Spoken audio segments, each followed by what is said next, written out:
ఈ రోజుల్లో చాలా మంది అమ్మాయిలు చీరలు కుర్తీల కంటే జీన్స్ ని ఎక్కువగా ఇష్టపడుతున్నారు. ఎందుకంటే ఎక్కడికి వెళ్లాలన్నా జీన్స్ చాలా సౌకర్యంగా ఉంటుంది. జీన్స్ తో పాటు టాప్ కుర్తీ సులభంగా ధరించవచ్చు. మునుపటి రోజుల్లో జీన్స్ చాలా మందంగా ఉండేది, ఎన్నేళ్లు గడిచినా చిరిగిపోకుండా ఉండేవి. కానీ ఇప్పుడు వస్తున్న జీన్స్ క్లాత్ చాలా పలచగా ఉంటుంది. దీంతో జీన్స్ లో కూడా చాలా వేరియేషన్స్ వస్తున్నాయి.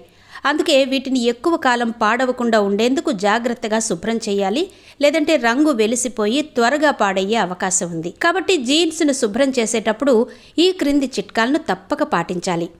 ప్యాంటు ఎంత క్లీన్గా ఉంటే అంత ఎక్కువ కాలం ఉంటుంది. సాధారణంగా జీన్స్కు ఫ్యాబ్రిక్ క్లాత్ వినియోగిస్తూ ఉంటారు. వీటిని శుభ్రం చేసేందుకు మార్కెట్లో అనేక రకాల డిటర్జెంట్లు అందుబాటులో ఉన్నా వాటిల్లో మన్నిక కలిగిన వాటిని మాత్రమే ఎన్నుకోవాలి. ఆల్కలీ ఎక్కువగా ఉండే సబ్బులు ఎక్కువగా వాడితే బట్టలు త్వరగా పాడైపోతాయి. కాబట్టి తక్కువ ఆల్కలీన్ డిటర్జెంట్ని మాత్రమే జీన్స్ శుభ్రం చేసేందుకు ఉపయోగించాలి.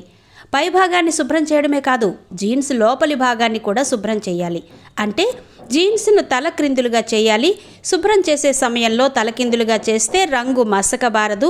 జీన్స్ని నేరుగా వాషింగ్ మెషిన్లో వేయడం కూడా మంచిది కాదు. అంతకంటే ముందు సబ్బులో నానబెట్టి బాగా రుద్ది ఆ తర్వాత వాషింగ్ మెషిన్లో వేయాలి.